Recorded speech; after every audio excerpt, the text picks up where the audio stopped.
Fellow Falcoholics, what is up? Welcome to episode 219 of the Falcoholic Live. I am your host, Kevin Knight at Falcoholic Kevin, joined by an especially illustrious guest making a rare post-loss appearance. He is Dave Choate at the Falcoholic. Dave has been able to use his executive privilege to avoid coming on the show after a loss. Up until week 11, I applaud you, Dave, but we finally cornered you.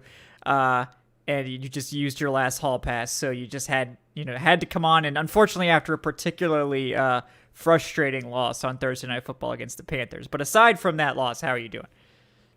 Okay. I won't blink twice. Okay. I'm good. Yeah. I'm good. Okay, guys. Dave is okay. I wasn't, torturing him for the last 2 minutes if you possibly couldn't hear that. So, welcome everyone. Don't know what was going wrong, but we got it. Whatever it is, it's fixed. It's probably my fault. We'll just gloss over that though and go right into the content. Welcome, guys, once again to the Falcoholic Live. We will be breaking down some interesting questions tonight as we're sort of at a turning point in the season. I feel like we're over halfway now. The Falcons are sort of on the knife's edge of being in like top 10 pick draft season, or like, oh, we're actually one game out of first place still. And it all hinges on this week's game against the Bears, who all of a sudden don't look like nearly as big of a punching bag as they might have been earlier in the season. We also have to contend with the fact that the Bucs seem to be getting their act together, and there's a lot of factors. But one of the big question tonight is, do we still think the Falcons can make the playoffs? And we will be sort of touching on a lot of that throughout the evening.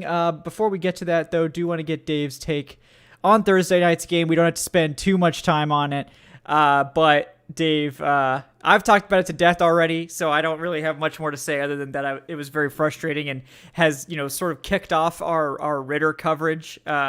Ritter coverage is sort of popping off right now, and maybe we're partially responsible for that, for driving that train. But what did you think about Thursday night and anything else about that game you want to touch on? Yeah, I think the biggest fear for me after seeing that game is that the league is sort of catching up to the Falcons, right? The first few weeks of the season, you never felt like they were down and out of it. You never felt like a comeback was hopeless, that they were really being dominated by other teams. And unfortunately, it was one thing when it was the Bengals that it was happening against. It was another when it was the Chargers and then the Panthers, and it felt, inevitable that they were going to lose past a certain point. So my short-term concern is, man, they lost to the Panthers, which stinks. I actually have a lot of respect for Steve Wilkes as a coach. I think he was kind of railroaded in Arizona, but that being said, this is an interim coach for a bad football team that traded away pieces, and they handled the Falcons pretty capably. So that's discouraging, but really it's like the long-term implications, at least long-term in terms of the rest of this season, that worry me. If your run defense is starting to slip when you already know that your pass defense is not great, if your passing game is really regressing from where it was before, and you can't count on your ground game to keep you in it, that's a big problem. And obviously the Panthers get to see the Falcons twice in a year, and they have some great pieces up front on defense in particular that made this a little bit easier. But I look at this team and I am getting a little bit nervous about the way these losses are piling up and the specific, strengths and weaknesses that they have at this point. So watching that was really discouraging, but it's more of a concern that now, like you said, with the Bears getting their footing a little bit, maybe with Washington doing the same, this isn't necessarily going to be a pushover final 7 games, and the Falcons don't look like the team that was pushing people around earlier. Yeah. Yeah, it's been honestly oddly familiar feeling compared to last year because folks probably don't remember, or they might not remember, but this season is going almost exactly like last year in terms of the record. Now, the Falcons had an early bye, so things are off by a week, but if you take that into account, last year the Falcons were 4-4 going into 4-4 in week 9. Then they fell to 4-5 in week 10, and then 4-6 the following week. And then they did end up winning the next game to go to 5-6. And then they would end up, losing and then winning and then losing and then winning. And they did that basically all season. But early on, it definitely felt like this team was better than last year's team. And I think that they still are. But in the win column, it hasn't shown up. And I think that was sort of what we talked about before the season actually being the case, is that this team might be more competitive and be better overall, but they might not win as many games as last year even. Certainly, I think they're on track to probably win 6 to 7 games still, at least. My record prediction was like 6-11. I think if somebody was predicting 7-10, I think that's probably that's probably also that like 6 to 8 win range seems probably like what they're going to end up at this point, depending a lot on these next 3 games. But it's very discouraging. You lose to the Chargers in a game that you should have won. That's just frustrating, but the team didn't look like they were completely outplayed in that game. Like they really should have won that game. They had a lot of opportunities to do so and just didn't close it out. And then the problem is you played the Panthers twice and you should have lost both games. And this time you really didn't even look competitive against them. And what you said about it seeming NFL defenses are smart. And we talked about this on Tuesday's show, talking about the quarterback switch, the potential for that to happen and our opinions on that. And I'll definitely get your thoughts on that as well here in a little bit. But NFL defenses and NFL defensive coordinators are smart. Once they get tape on something, they can adjust to it. And the Falcons seem to have been figured out. They've been, in the last 4 games, they've scored 17 or less 3 times, which is a lot worse than their previous, 4-game stretch. And they're just starting to fall, particularly in the passing game, where it's never been great, but they've now gone, I think, their only 200-yard game since week 3 is in week 8, and that was against the Panthers.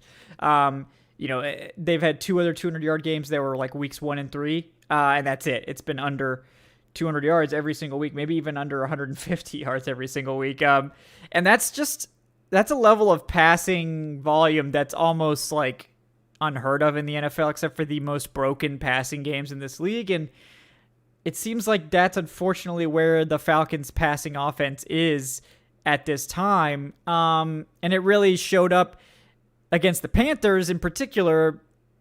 The pass protection was the biggest issue. Ritter hasn't been sacked yet, thankfully, but Mariota is getting clobbered back there. 5 sacks, under pressure all the time. Drew Dahlman had his most, I would say, alarming game of the season. Colby Gossett did not have a great game either. Caleb McGarry struggled. So, we knew the offensive line still was struggling in pass protection, but this was one of their worst games of the season. What do you think the main problem with the passing game is, Dave? Do you think it is the quarterback? Do you think it's the offensive line? Is it all of the above? I mean, where do you point the blame, and what do you think they can do about it at this point, if anything? Yeah, I think it is a multifaceted problem. So you have, people like to point to the errors. You get somebody running a sloppy route here. You get somebody who has a drop there. Like that is part of the issue, but it's not a major part of the issue. The twin issues really are the quarterback play and the offensive line play. And the offensive line play is probably leading to the quarterback play, if we're being honest, because I think some of Mariota's worst decisions this year have come when he's successfully extended a play.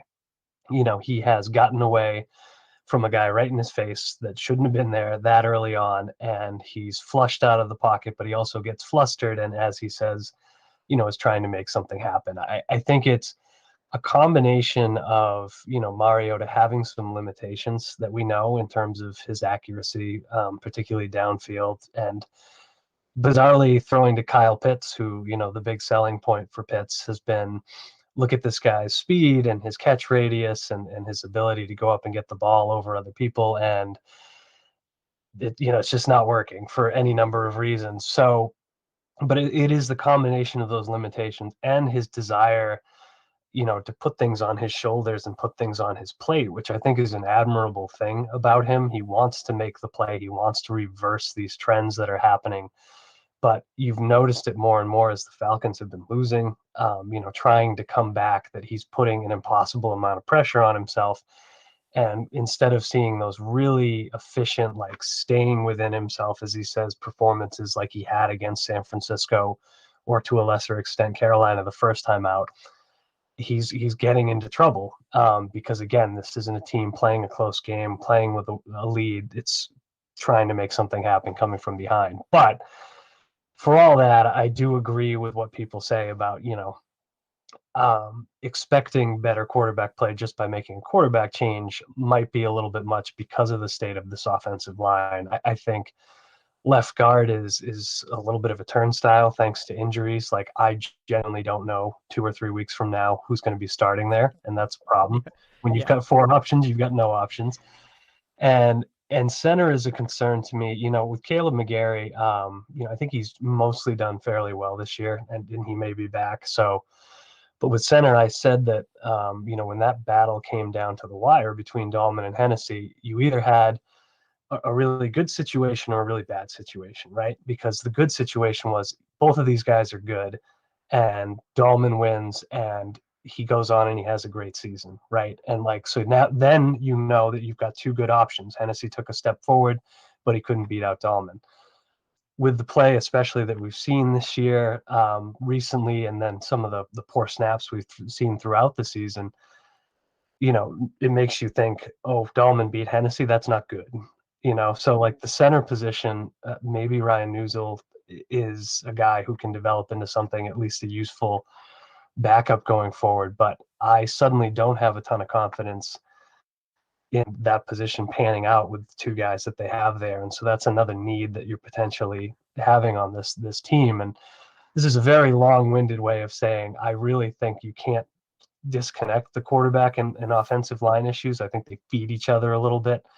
But I do think that the line is the number one issue. And I don't know of any easy fixes for any of this, because there's no big sweeping personnel changes you can make along the offensive line that are going to make things better. Maybe Jalen Mayfield, if he's magically gotten 200 times better in his second NFL season, but otherwise you're just counting on guys playing better, and that's sort of, at least for right now, what Arthur Smith seems to be thinking for the quarterback position as well, and really the wide receivers. Everything is just guys who are in there are going to play better, and I think it's, again, admirable in a way to stick with your guys, to believe in them, to push them forward and hope for better.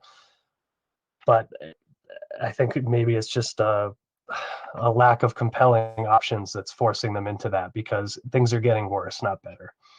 Yeah. Yeah. It's center in particular, I think, has been the biggest issue. And it's somewhat surprising. I thought between Hennessy and Dahlman, they'd be mostly fine there. Um, Early on, it was problems with the snapping. Now it's just problems with the blocking. It was just, it's very not good at center. So you sort of, that's not something that they're going to be able to fix during the season. There's no great centers just sitting out there for them to call in. So you sort of think that's probably going to be one of their biggest emphasis points in the offseason. It would be center. Either getting a veteran. The free agent market at this point looks pretty barren, but you never know what's going to happen. Guys get cut, guys get traded. Who knows what's going to happen. It could also be a high draft pick. The nice thing about center is if this team was picking, in the later teens or the early 20s, you could typically get the best center in the draft in that area.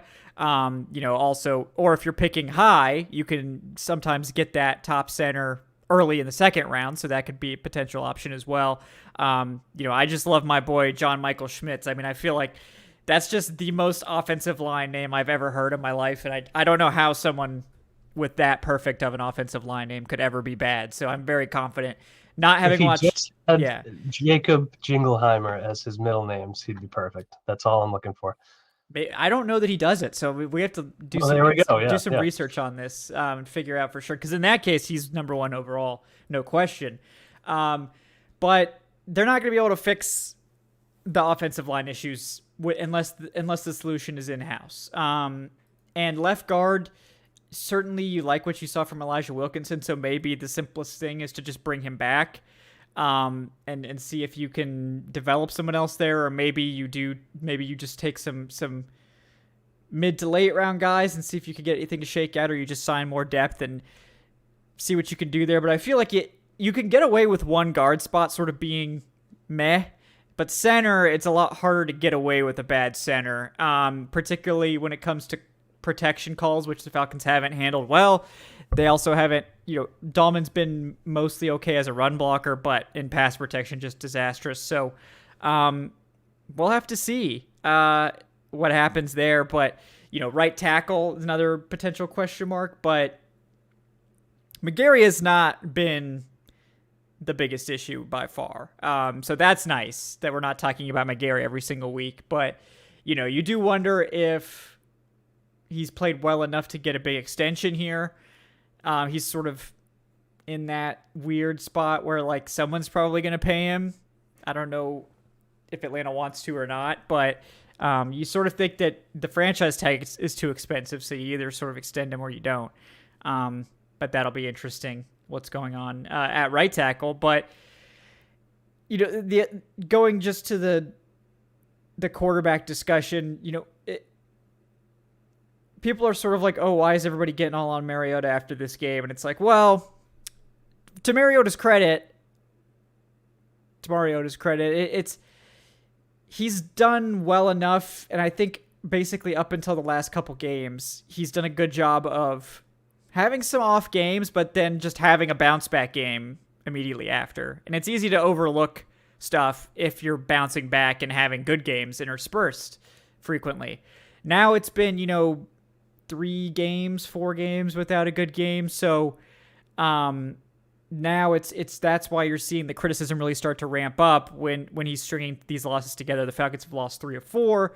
The passing game seems to continue to struggle. So that's what is, I think, causing the most problems right now for this offense. And you watch the tape of the Panthers game, and some of it's certainly that Mariota's under pressure. There were some bad snaps. There were some plays where, like Dave mentioned, receivers fell down or whatever. Like, that happens sometimes. That's not Mariota's fault. But there were so many missed throws, like so many just inaccurate throws, so many mistakes. And then you just see the forcing it, which to me is the biggest issue because it's mental. Like, it's just like heaving up all these interception balls. Like, he probably should have thrown 3 to 4 picks. And I would say 3 of them were passes that should just not have even left his hand. Like, you just eat the sack, or you just don't throw, or you throw it out of bounds. But just chucking up hero balls that were not even, close. And it just it seems like you can feel it. Like, this is sort of a physical on-field manifestation, I think, of the frustration that the fan base and probably other people involved are feeling with Mariota. Like, Mariota's not a fool. Like, I'm sure he feels it himself that the time is, there's more and more pressure on him to fix the issues in the passing game. And if not, he could potentially, find himself not starting anymore. This has happened to him like 2 times. So, he knows what that feels like. And I think if we're talking about it, I guarantee you the players are talking about it or thinking about it. The coaching staff is thinking about it. Because I guarantee they spend way more time on this stuff than we do. I like to think that we're obsessed, but they're the ones getting paid millions and whose livelihoods are very much on the line for whether this team is good or bad. Because we're fine, like, our livelihoods are fine if the team sucks or not. We're just here to deliver takes. These guys, everything hinges on how the team plays. So it's complicated, and I feel bad for Mariota that he's sort of seeing this thing happen again. But I think he just seems like he's starting to get in his head, and I worry if that's something that he can recover from, like, in season. Like, he was playing so loose and calm early, and it looked like he was having fun and, like, confident again, and I think that's been rattled recently. But what do you think about that? Yeah, I think that,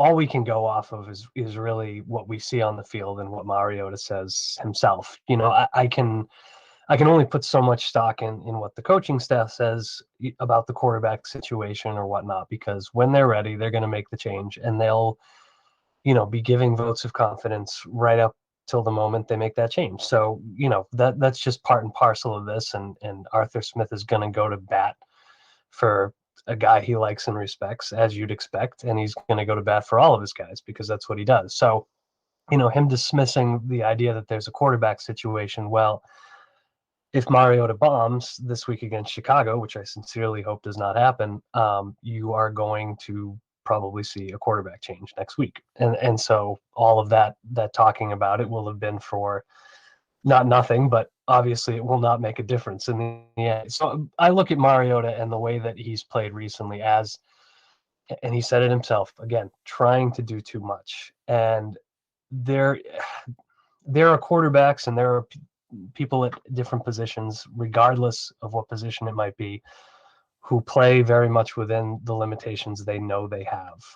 And Mariota is not one of those guys. I think eventually this happens to him where the more exposure he gets to NFL defenses and the more pressure they put on him to make a play by saying, okay, we're going to take away the run and let you beat us, the harder it gets for him to actually execute on that stuff. And whether that is like a mental block, whether it's just the way that things go for him in the game flow or not, it isn't ultimately important. What's important is he is struggling right now, obviously, as a passer. And if they're going to keep him in there, they need to figure out a way to allow him to be more confident and allow him to play within himself again, so that he's more comfortable, so that he has easier looks. And some of that is, again, limited by the strength of the offensive line, and we know that. But it just comes back to this essential conundrum that I have, that I don't expect Ritter to step in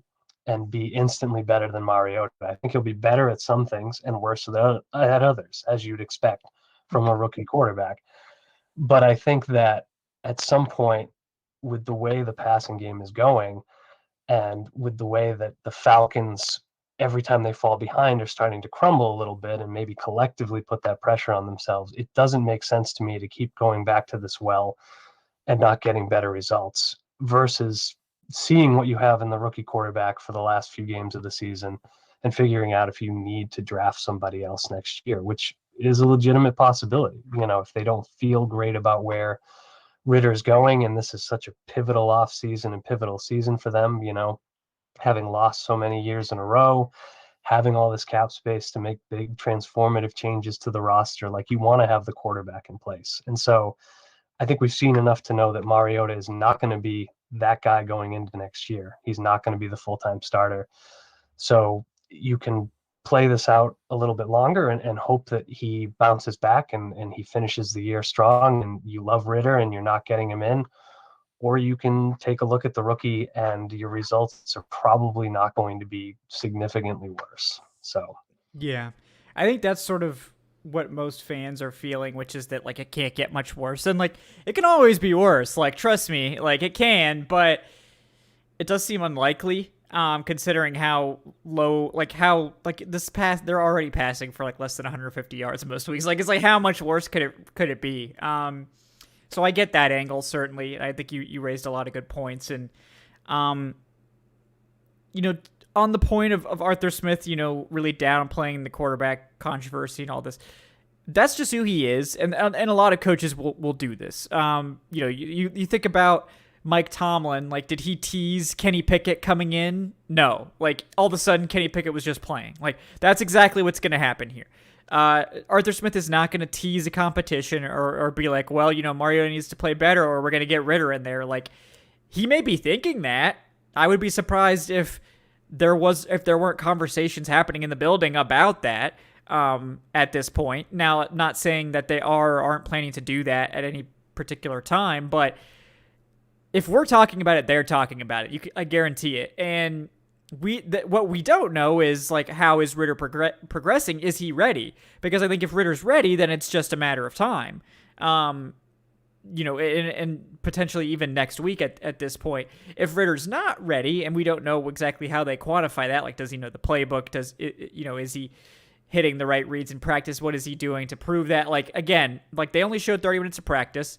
We don't have anyone there to see that part of practice anyway, and they're not showing Ritter at all in those 30 minutes throwing the ball. So no one knows. But I wouldn't necessarily take Arthur Smith saying there is no quarterback situation as a sign that there's not going to be a change anytime soon. I don't think there's going to be a change this week.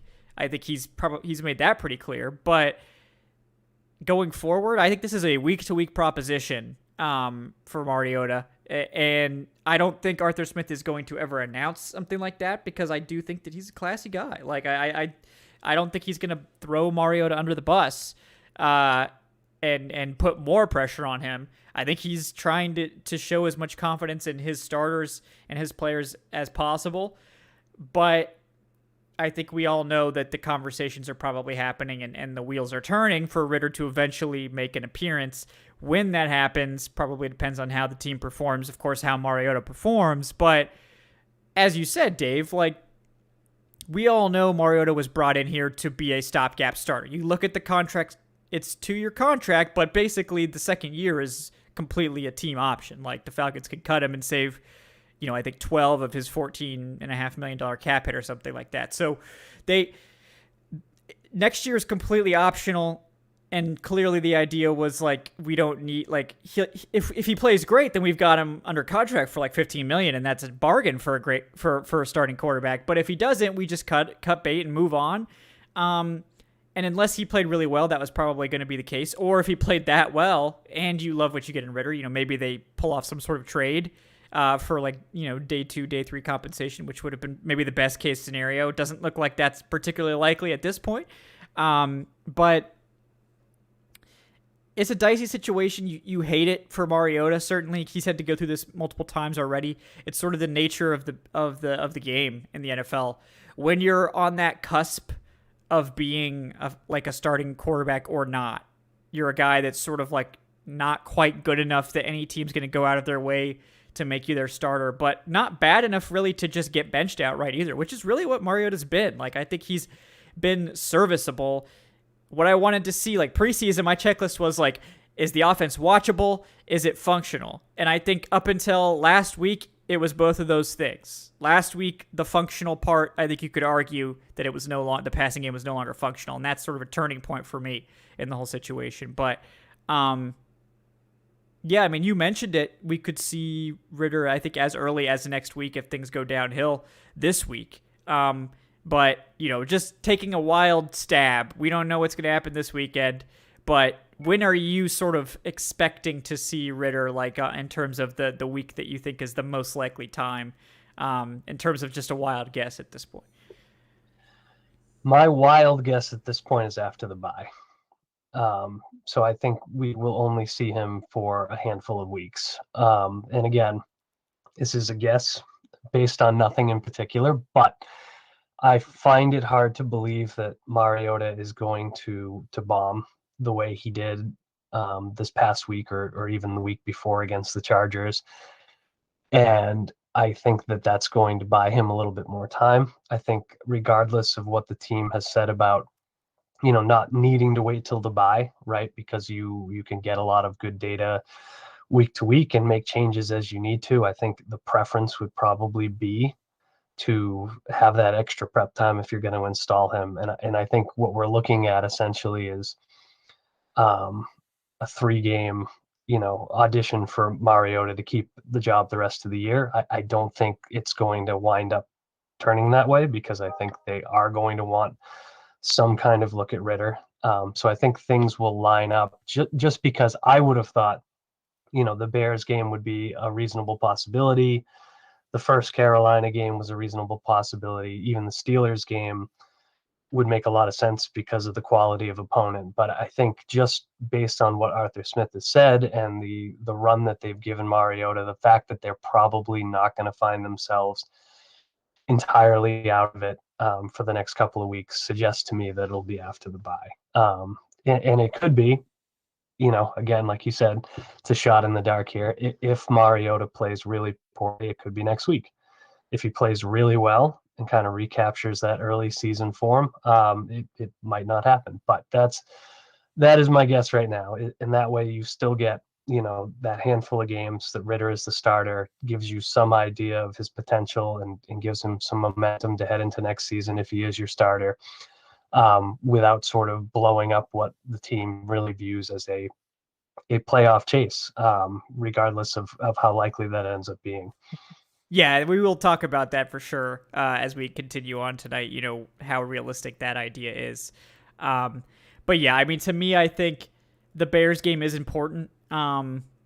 It's not necessarily an easy opponent for Mariota to pass against. The Bears are still a top 10 passing defense. They're bad against the run, so maybe this is a game where the Falcons can just take advantage of that, and that maybe helps them win.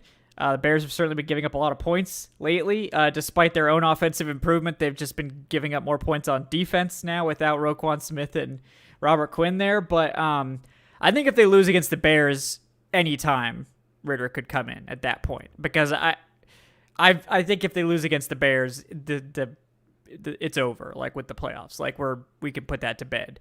But if they win against the Bears, I think it's sort of, again, an open question. I think it's sort of like the next loss is probably when you're sort of wondering when Ritter's going to be playing, like for real, like, okay. And I think it would be advantageous, like if they do lose to the like if they win against the Bears and then lose against the Commanders, and pair that with the Bucs winning another game in that span. Like if the Bucs win again, like say the, Falcons and Bucs win, and then in week 12, both teams, the Falcons lose and the Bucs win again, then the Falcons are like effectively 2.5 games behind the Bucs now with like 5 games to go. And it's unlikely the Falcons are going to close that gap. Obviously you play the Bucs, so you always have that in your back pocket that you can have that, equalizer game to end the season, but it just seems unlikely if they drop a game to these next 3 teams. I think they have to basically go 3-0 over this next stretch to keep their playoff hopes alive. And that is not impossible, it's given not. the quality of the opponent. So yeah, no, it's very possible. But like again, you don't feel confident about it, considering they've should have lost to the Carolina Panthers, who are, picking in the top 3 at this point. They should have lost to them twice. So it's like, well, who should they be favored against? They are still favored against the Bears. We'll see. If it doesn't seem like they'll be favored against the Commanders, considering that they just beat the Eagles. And the Steelers got TJ Watt back and just put the hurt on the Saints. So, it's not looking quite as easy as maybe we initially thought heading in this next stretch. But it's a very important one. Let me get to a couple of donations here before we continue on with our potential playoff talk here. Ray Moon with the $5. What's up, Ray? Thanks, man. He says, I have a problem with Arthur Smith's situational play calling the past couple of games. He's forcing a square peg into a round hole. Yeah, it's been weird to see them sort of really try to emphasize the deep passing game. Like, really try to emphasize it. It was really weird to do it against the Chargers, who actually have a good pass defense but a bad run defense. Against the Panthers, it sort of made more sense because the Falcons got behind and they really had to make up a lot of ground. But definitely, yeah, you would think that this team would be better pounding the rock. And against the Chargers, I think they absolutely should have pounded the rock more. But against the Panthers, they were just getting blown up with whatever they tried to do. So, yeah, and it's interesting to me too, because the number of times where, if not for miscommunication or Mariota missing, the number of times those plays would have worked is actually fairly high. So you can see the thought process there. It's we're going to run, and then when we do connect on a big play, it's going to be devastating. It's like when Mariota found Bird that one week for that huge touchdown. Like, this stuff is game swinging when it happens, but the number of at bats they're taking trying to do that, and the number of times they're striking out is sort of part of the problem here. So like, I don't hate it in a vacuum, but sort of knowing how things are going, I agree it hasn't been the best call. Yeah. And it's like in a more effective overall offense, the Falcons taking shots on second down, which is what they've been doing lately, like taking downfield shots on second down. That makes more sense, I think, for a lot of offenses to do that. The problem with the Falcons is if you have 2nd and 8 and you go deep and you don't get it, and this team gets in 3rd and 8, they're just not converting that like very often. Now, no team converts 3rd and long at a super high rate, but the Falcons are particularly bad at it considering how the team is constructed. So it's like if this team gets off schedule at all, the drive just ends. So it's they've managed to get lucky sometimes, I think, with finding some big gains here and there, but I think just really trying to force the ball downfield, I don't think is really the setup for a really successful offense. I think it has to be more methodical, but I also think that this is part of the QB situation that doesn't exist. Like, Arthur Smith is trying to find out, I think, like, okay, Mariota, we need these deep passing plays to connect. I need you to make these plays. So we're calling them. You need to execute. And time again, we're seeing them not execute it, that this is a weakness for Mariota. And it's sad because these guys are open. Kyle Pitts especially, and Bird, to his credit, has shown that he's certainly capable of stretching the field deep. And Mariota has connected with Bird and Zacchaeus, but London deep and Kyle Pitts deep have been consistent issues. I think the stat updated was that Kyle Pitts it's been off target. 30% of Kyle Pitts' targets have been considered off target, as in basically uncatchable, which is just comical. That he is the leading and the NFL's the worst percentage in the NFL is targets to Kyle Pitts right now, and that's part of the reason I think that that Ritter getting on the field sooner rather than later is realistic, because these guys took Kyle Pitts at 4, and then they took Drake London at 8. This passing game is supposed to be the engine of this offense, or a key part of it. And right now it's an afterthought with Mariota at the helm. That is not their long-term plan. I know everyone's like, oh, well, why did they take these guys if they're just going to run the ball? And the reason, and we talked about it, right? Like, they're doing it because that's what they thought was going to help them win games this year. Not because it's their long-term strategy or their perfect plan, but because that was what was going to lead to them having success this year. And to their credit, it worked for a while. It's not working anymore. But I don't think this is what they want. And I think they're trying to sort of push Mariota to prove that he can do it. And so far, he hasn't risen to that challenge. Yeah, and I do think it is a hint of what we're going to see down the line, too. If all goes well with Ritter, obviously they're going to want to take those deep shots. And I think if you look at what the Titans offense really was at its peak under Arthur Smith, like, they did run the ball a lot, and if they don't have a Derrick Henry here in Atlanta, they have hopefully a really capable stable of backs who are good players. I think even if you just roll forward for the next year or two with everybody you have today, you'd have a really good group, 1 through 4, down to Avery Williams. And so, but what also made that work was that Tannehill could consistently hit those shots in a way that isn't happening here. So I think it is sort of by necessity that they're doing these things and they're trying to install these things, but it's also, I think, a clue of what they would ideally like to do going forward. It's just that more of those gambles are going to pay off. Yeah, they need that to happen. And I agree. Like, Ryan Tannehill, that's been one thing he's been excellent at, is hitting those deep shots consistently in Tennessee. And, Ryan Tannehill is a good athlete as well. Like, again, I think the Falcons, and we can see it from the game plan, right? I think Mariota is more like, not necessarily an overall talent level, but archetype. I think Mariota is closer to Lamar Jackson than like Ryan Tannehill. Like, you want to scheme up like 5 to 8 runs a game at least for Lamar. You probably want to do that for Mariota too, but the Falcons aren't calling a lot of designed runs for Mariota. They're playing Mariota a lot more like Ryan Tannehill, where he's utilized in the red zone as a runner, utilized maybe on third down sometimes, but not really making his running a part of like the every down offense. And the better fit for that role probably is Desmond Ridder, who, again, like Tannehill, very fast, athletic, but not really a guy that's like a premium runner. Certainly capable of ripping off chunks, if he's left in a favorable situation, but not a guy you scheme up designed runs for all the time, except maybe in the red zone.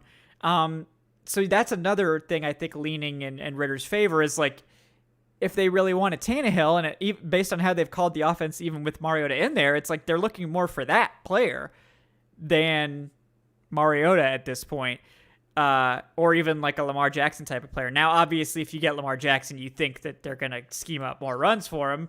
Yeah.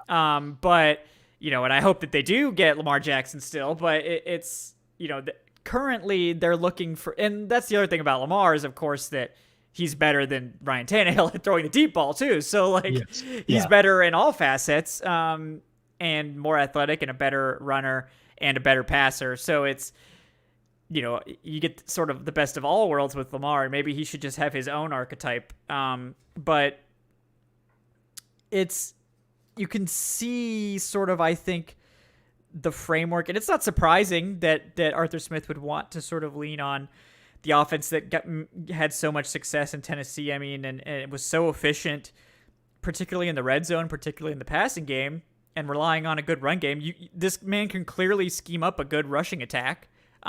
He turned this awful run blocking offensive line into like one of the best ones in one offseason, essentially. So I think that, I guess I have a lot more faith in this coaching staff and their overall plan, but I don't believe what they say in press conferences, and you shouldn't either, folks. Like, don't take anything that's said too seriously. Like, and that's exactly what we said. Like, they're not going to throw their guys under the bus. They're not going to announce a quarterback change or tease it until they're making the change. So, yeah, and I think this comes back to, something that we should have all been smarter about with Mike Smith, with Dan Quinn.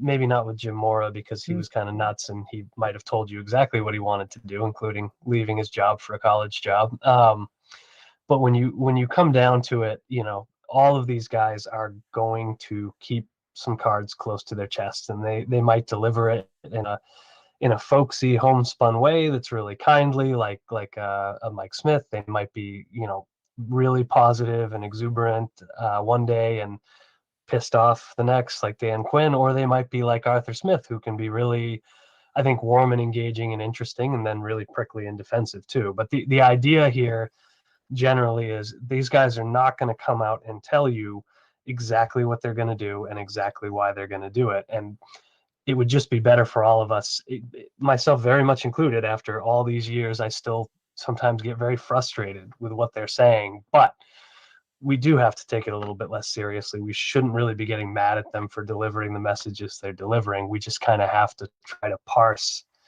what they're saying and versus what they're actually doing, and come out with, what are the Falcons planning to do next? Yeah.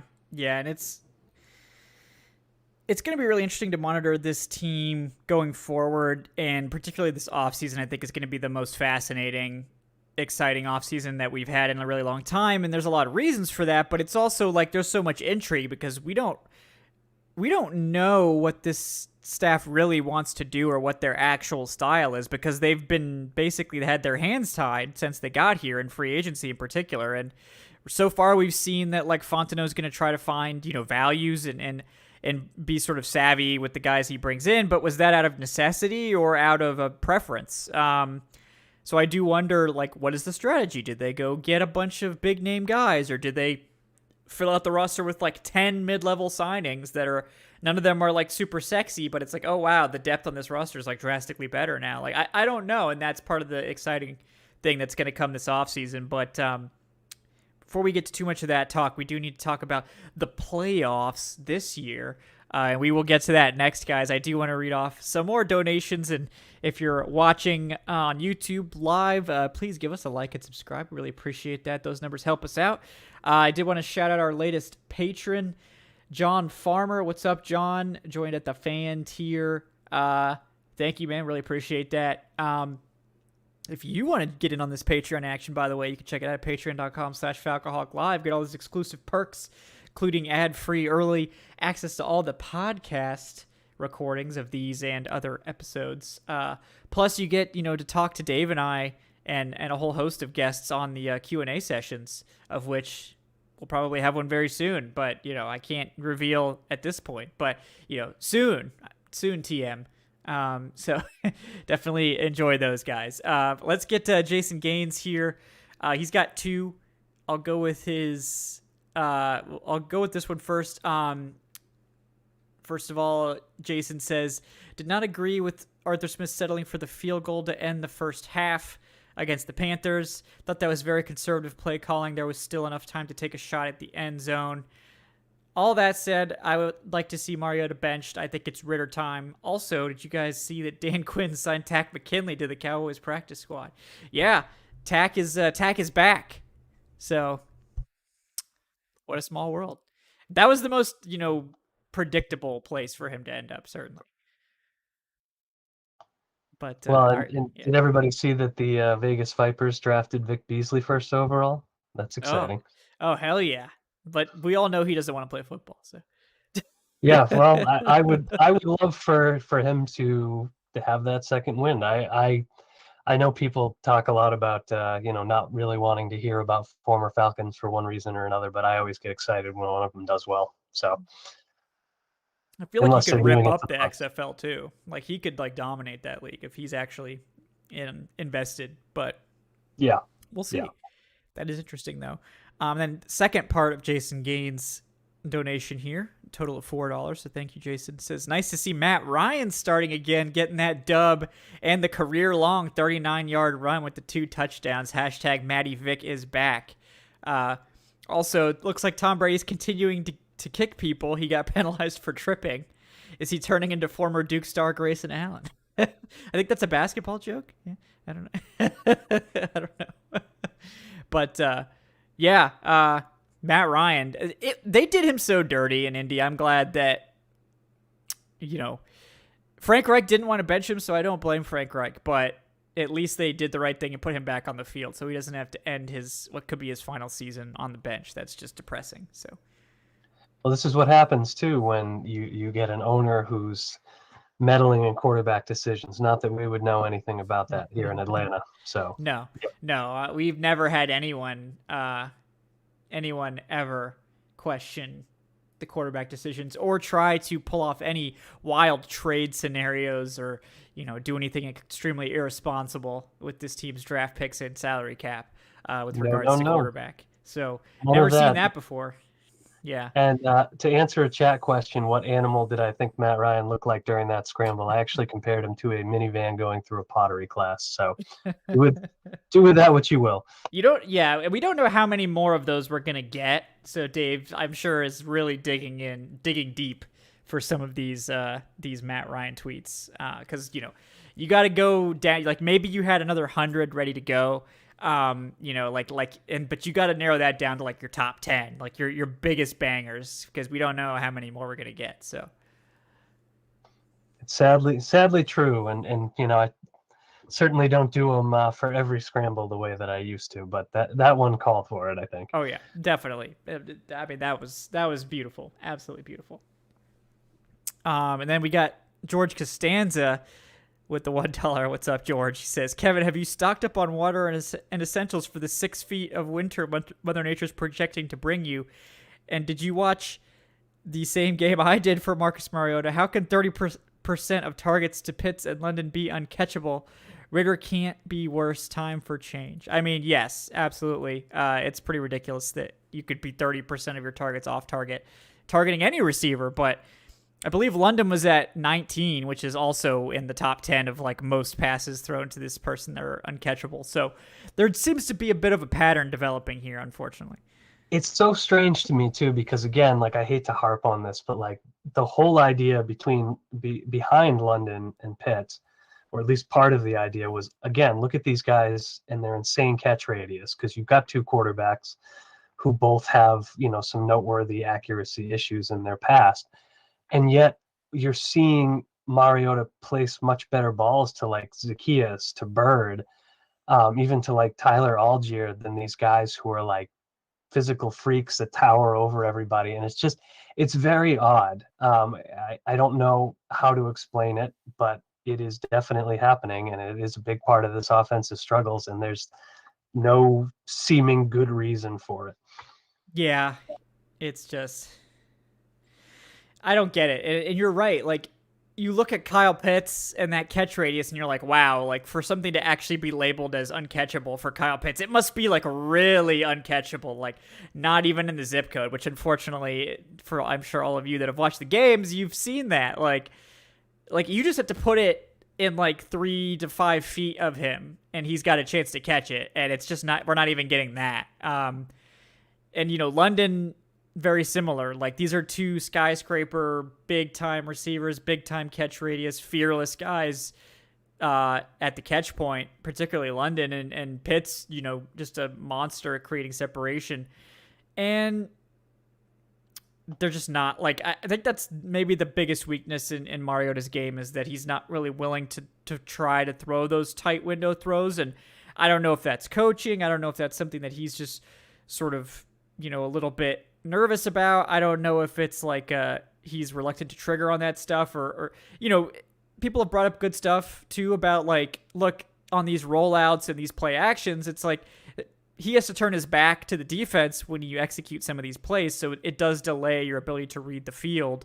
So that does, add another layer of complexity, but you gotta like give these guys a chance to make a play. And just, it seems like on so many of these throws that it's not even in play. Yeah. And considering who these guys are, it's like the fact that you can't even get it in play to these receivers, is just bizarre to me. It's just crazy. And the only other thing that I'd add to that is, like, and this is the margin of things happening, right? Like, let's say 5 of those throws Mariota puts close enough for these guys to get it. We're not talking about Desmond Ridder right now, because the Falcons have probably won at least one more game. Yeah. And there's 5 more big plays, 20 plus yards probably on the ledger from Mariota. Like, that's what we're talking about here, is how costly those plays are from a perception standpoint, and from really a standing standpoint. Like, it's come down to a handful of plays where he's just missed, but those handful really do stand out. Yeah. And it's one thing if you just can't hit the kill shots, which is sort of what it was early in the season. It was like, oh, the passing game, the short game, the intermediate game is effective and it's efficient, even though it's low volume. They're just not hitting the deep shots. And now it's like they're just not hitting like anything. And that's the big problem. It's like we're not hitting anything reliably. A lot of these are just completely off target. And then you're getting, of course, this game was we're just going to chuck it down there and see what happens game. And that's obviously unacceptable and going to cause great problems for an offense.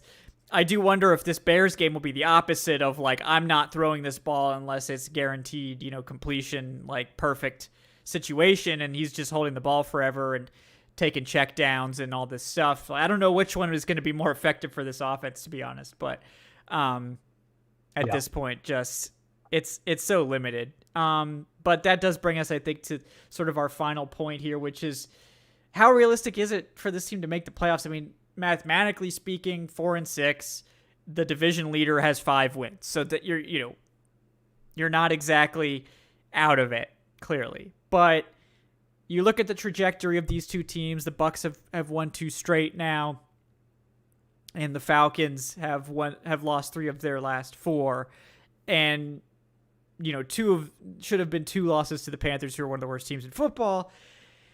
You would think going into this 3-game stretch, which should have been the easiest stretch on the schedule, that you would feel better about this team going on a run here. But the one thing this team has been unable to do this year is go on a run of any kind. They did win 2 games, which was the first time that's happened in a while, earlier in the season. But since then, it's been win-loss, win-loss, win-loss, whatever. So what do you think, Dave, about the realistic opinion here? And we can break it down however you want, but do you think it's a legitimate possibility still? I think 538 gave him like a 17% chance to make it, analytically speaking. But what do you feel in terms of the realistic possibility of this team making the postseason? It's entirely up to what happens now, right? And that's such an unsatisfying answer, but like we saw the Falcons play better football against really better teams. Certainly, the Rams game doesn't look as impressive now. Maybe the Saints game too, but we've seen them do well. We've seen them play their style of football, and it really, works when everything is firing. The problem is they haven't been playing like that, and so it is a question of, can you sort of shake off this funk, tweak things a bit, tailor them, maybe to fix some of these issues with the passing game in particular, maybe with your run defense, because that's really concerning this week. And if you can, yeah, I think they still have a shot, because I'm not sold on the Buccaneers sort of taking off.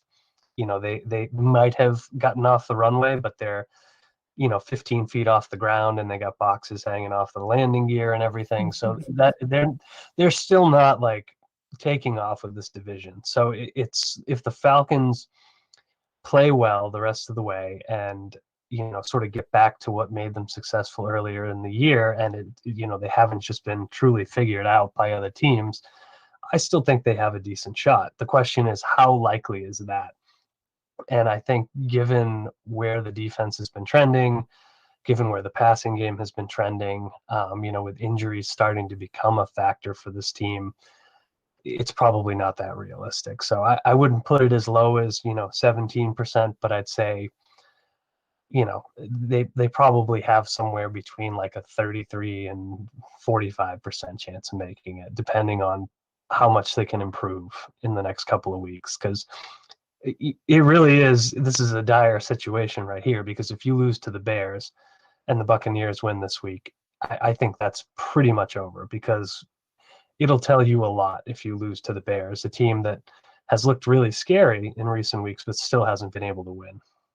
Yeah, that that's an interesting thought. So you think it is a legitimate chance still that they can make the postseason?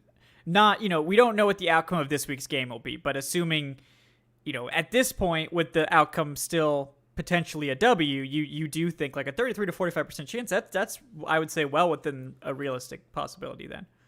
Yeah, I think so. And again, it's a belief that as much attrition as this team has suffered, and sort of the limitations of the structure they're working in, I do think there is enough talent here, and I think there's enough smart people in the building to reverse some of these things. So I do think there is still a chance. Like, I am not completely out on them making it. Are they going to make it with, are they going to win the rest of their games and look really impressive? No, they're going to be limping into the playoffs if they make it, with an assist from the Buccaneers. But just given the state of the division, and because I believe they can play much better football than that, yeah, I'm still not entirely out on it. I'm not writing the obituary. Okay. Well, that's nice. It's good to get some positivity. And if they win against the Bears, especially if they do so convincingly, the narrative can change right back to, okay, we're still in this thing. With the team on a 2-game winning streak, especially it was like 2 losses in 5 days, everyone's very down. So that's recency bias. That's a real thing. So I think you're right. I think it all hinges on this game, because if you can't beat the Bears at home, then you shouldn't be favored against anybody. And the Bears are not the disaster that they were early in the season. The defense has gotten a lot worse. The offense, I think, has gotten a lot better. But this team is still imminently beatable. I mean, they just lost to the Lions. They've still continue to lose despite Justin Fields being downright heroic every single week, it seems like. You have to win this game. I think if you win this game, the playoffs are still a realistic possibility. If you lose this game, I think it's over. I think you have it at that point, because it's so tenuous. And I think that's probably why 538 has it so low, because I think your take is correct, Dave, that because the Bucs are so mediocre and the Falcons' schedule on paper looks so easy, it's like, well, the Falcons should probably be favored to win, to have a winning record, at this point, or something like that. Not like a big winning record, but like maybe 9-8 or something like that, or 8-9, and that could be enough to win this division. Um, but you look at it's just right now it feels very dark because you see the Bucks winning 2 in a row and the Falcons losing 2 in a row, and it's like, oh, these teams are going in completely different directions. But we'll see. I think this weekend how true that is. If the Falcons lose 3 in a row, then it's like you can pack it up. If they win this game, it's like, okay, you're just 1 game out of 500, and you've got 2 still relatively easy games going into the bye. But I think you have to probably win these 3 games. I don't think you can afford another loss before the bye, because I think if you want to have any chance of getting a winning record, I still think you need 9-8 probably to make the playoffs. Maybe 8-9 will be enough, but I think with the Bucks probably having the division tiebreaker over you, and this of course assumes that the Falcons keep the Bucks from sweeping them, because if the Bucks sweep the Falcons, it doesn't probably matter one way or the other, but assuming the Falcons can prevent the sweep, I still think the Bucks are likely to finish with a better divisional record. So you have to treat the Bucks like they have a half-game lead because they will probably own that tiebreaker. The Falcons probably have to do better, like have a better record than the Bucks at the end of the season. I think that's really the only way that this is going to work. The Bucks don't exactly play a terrible schedule either. They get to play the Browns, who I guess will have Watson at that point, so who knows what that team's going to look like. Saints at 49ers, which, you'd think that's probably a game they would not be favored in. They do have to play the Bengals, who can definitely beat just about anybody on any given week. The late season Cardinals, who knows? And then the Panthers and the Falcons. So it's not like they play a murderer's row either, but you probably would think that they've got a couple more losses in there. So the Falcons just have to probably only lose 1 or 2 more games all season. That's all they can afford. And if they lose one to the Bears, and it's like, well, now you're really screwed because you still have to play the Ravens, and you got to play the Saints on the road, which is going to be tough, and you have to play the Cardinals, but it's the late season Cardinals, so who knows? So you probably have to go into that final stretch being able to lose 2 of those games to have a realistic chance, in my opinion. But at this time, as of Wednesday, November 16th, where they haven't lost to the Bears, I think that I agree with Dave that it is still a possibility. I don't know if it's going to happen, but they got to win this Bears game. That's really the moral of tonight's show, probably, is you got to beat the Bears, right? And I think that the way that they would lose to the Bears if they lost to the Bears would tell you why it's over, right? Because the Bears have a really bad run defense, so you should be able to gash them. Their passing defense isn't so good that you can't throw against them. And while Fields is dangerous as a passer, and they do have some weapons, it's their ground game that's going to win it. And that run defense has been a relative strength for Atlanta. So outside of last week, basically, other than the last 2 out of 3 weeks against Carolina. So if they run all over you, and you still can't get that passing attack going, and your rushing offense isn't enough against a team that is really a major liability against the run, then I think you have to say, this is our game. We did the best we could with it. We've now lost 4 out of the last 5 weeks, and against some pretty poor teams, it's time to call it.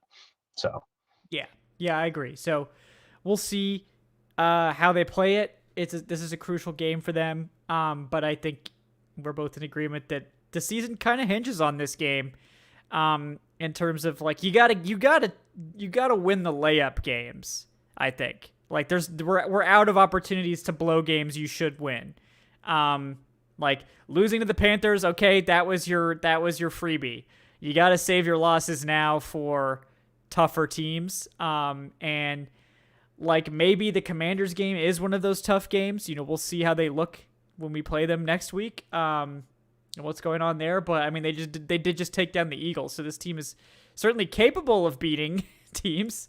Taylor Heineke, I think, beat the Falcons last year too, right? So you had to remind me of that. That was a very frustrating game if I remember correctly. So hopefully that doesn't happen again. But so the general answer for those that are only watching the last 2 minutes of this show is playoffs still possible. A lot of it hinges on this week. But if they lose this week, we'll probably see Ridder within the next couple of weeks after that. So, I mean, I think if they lose to the Bears, we could see him against the Steelers, potentially. Maybe even the Commanders. I guess I don't know if they care too much about him getting his first start on the road or not. But if they do, it would be the Steelers game. But I think it might be beneficial for him to be the starter going into the bye. But I don't know. We don't know anything, guys. We're just guessing. We pretend to know. But we're making educated guesses based on yes. long experience, and certainly last year, I said repeatedly, like, we didn't know what the heck was going on because it was all new, like new coaching staff, new front office, a lot of new players. This year, I feel like we have better guesses, but you still Yeah. don't know. Yeah. Yeah. And I'm not trying to necessarily pick on anyone in the chat, but Will Starr saying, leave Mariota alone. The offensive line sucks. You're absolutely right about that. The offensive line does suck. But the next part of your comment where you're saying, well, the defense is not playing well, the defense has nothing to do with Mariota. Like, if we were talking about the Falcons not being a good team and losing games, like, you could talk about the defense, but when we're criticizing Mariota, it doesn't have anything to do with the defense. Like, the defense is not making Mariota play poorly. And to be honest, the defense has kept them in it the last 2 weeks. Like, yes, they got gashed by Deontay Foreman, but this team was absolutely, like, they needed way more from the offense. The offense had like 3 drives the entire day against the Panthers where they did anything. The defense, this defense holding someone to 25 points or 20 points or whatever, that is a win. It's a big win. And we may be getting AJ Terrell back this week, so that would be nice. But it does matter in the context of winning games, but it doesn't excuse Mariota's accuracy or his failure to hit players or his overall poor play at quarterback. If you want to say the offense is scoring fewer points because the defense is giving up long drives and time of position issues and that sort of thing, that's fine. But criticism of Mariota and the defense being bad are sort of not really that related. It's not really that relevant. It's relevant to the team discussion, certainly, but I don't think it makes a lot of sense to sort of try to give Mariota a pass because the defense is playing poorly. It would be more like, well, the offense isn't working with great field position, or the offense has to go out and do stuff because the defense is giving up a lot of points. That's all true, but I don't think the defense playing poorly has anything to do with Mariota's shortcomings as a quarterback. Well, I also think, there's sort of an interesting thing here. Like, I have to say that, like, I have never encountered a more dedicated fan base for a player than there is for Mariota in many, many years of doing this. And that's the honest truth. And I've never seen this kind of ferocity in defending a player. And I think that says a lot about Mariota, right? That you have that kind of fan base, that you have folks who leap to your defense. I think that's a credit to him. But I will say this, which is, for some people, sure, it's all about Mariota and what he's done. But we have not been shy about saying, receivers make mistakes, and here's where they made a mistake. We certainly have not been shy about calling out the offensive line for their shortcomings. So it's not just hey, Mariota is the problem with this offense. He's the sole problem. Let's replace him with Ritter and everything will get better. Like, it's not that simple. And we all know that, I think. So, I understand defending your guy at the end of the day, but it's the reason that he's being talked about is because he plays the most visible position, because he has been a big part of the struggle the last 2 weeks. And unlike, some of the positions on the offensive line where the team can't just try something else from a personnel standpoint, they have a quarterback that they supposedly think highly of that they just drafted. So that all plays into it, and the fact that they're looking toward the future. And as you said earlier in the show, Kevin, Mariota is on a short-term, almost prove-it style deal, right? So you have to take all of that into account. Like, I don't expect anybody to stop, defending Mariota because nobody likes to see their favorite player criticized. But I do think it's not just a simple, it's Mariota's fault. Like, Yeah. there are people out there saying that, and I recognize that, but it's not that simple, and we do know that. Yeah, there's a lot of nuance to it. At the end of the day, I think it's It's complicated. There is a lot of layers to it. It's not just one thing ever. Like there's 11 guys on the field, so it's never going to be 100% Mariota's fault. But the reason he's getting criticized is the reason that all quarterbacks get criticized, regardless of what's happening. Right? Is that they're playing the most visible position on the field, as Dave said. They're touching the ball every single play, unless it's a direct snap to Felipe Franks. And we need more of those. We need more of those. Thanks, Aaron. Yeah. It he is gonna take the lion's share of the blame for the passing game always, because he's the one throwing the ball. His mistakes are going to be more amplified because he's the one throwing the ball. Fair or not, that's how it is in the NFL and in football in general, that the quarterback is the face of the offense for good or ill. And when the offense is having issues, particularly the passing game, the quarterback is going to be scrutinized heavily. The offensive line has a lot to do with it. We're not discounting that. And part of the reason I think you're seeing people talk about Ritter is because this is something that we can do. We have Ritter here. He's already on the roster. He's been learning. He had this really impressive, fun preseason, which is part of the problem, too, is that he looked so great in the preseason, had that miraculous game winner and all this stuff. Like, of course, he's going to generate a lot of hype because that's what you've seen of him. I wouldn't assume that's what you're going to get when he goes into play against real NFL defenses and not second, third string units. But changing from Mariota to Ritter is something we can do. It doesn't require us to go out and sign anyone or make a trade, which we can't do anyway. But assuming we could make a trade, there's very little we can do at the offensive line. Like, there's no great offensive lineman just waiting out there for us to go sign. If there were, they would have been signed already. We can't really fix that. We can't fix center. Can't really fix left guard. We can't do much about that. We can change quarterback. So that's why we're talking about it, because that's a place where we can make a change. I don't think Dave or I, or really anyone at the Falcoholic, thinks that, or just assumes that Ritter will just be better than Mariota. But I think we have to know if he will or not. And I think it's important to see Ritter, to some extent, in a non-perfect situation. Like, come in and play behind a not great offensive line. Let's see how you handle that. And he's probably going to be sacked a lot too. It's probably not going to be pretty some weeks. But it's not going to be perfect ever. Maybe you can get the stars to align where you have a healthy, great offensive line and perfect weapons and all this for like half a season at a time. But there's always going to be some problem. You're always going to be dealing with some kind of injury. You're never going to have the perfect personnel, the perfect setup for your quarterback. You just got to see what he can do. Can he elevate? Can he maintain? Or is he going to drag the offense down? And unfortunately for Mariota, he's dragging the offense down right now. Can Ritter do better than that? We don't know, but we need to find out soon, because if he plays really well, it changes the calculus of the entire offseason.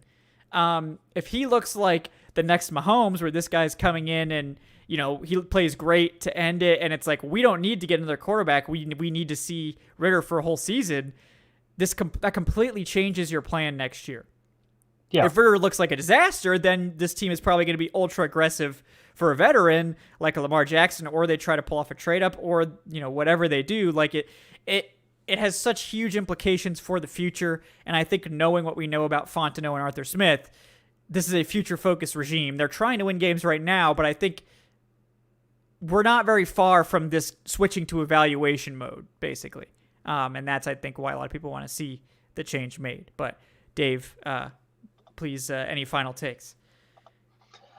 No, I would just say, again, so much of the next offseason, which is one of the most consequential off seasons in this franchise's history, because we're working now on a fifth straight losing season potentially, unless they come out of this. That doesn't make Arthur Blank happy, doesn't make anybody in the organization happy. It'll be, a third year for the new GM and head coach who aren't so new anymore. And they have, maybe the most cap space that's available in franchise history. I think that's probably true. So you put all of that together, and it has to be a successful offseason. They have to make big strides next year, even if it's not perfect, even if there are some stumbles and things don't go quite the way you expect, which is what usually happens.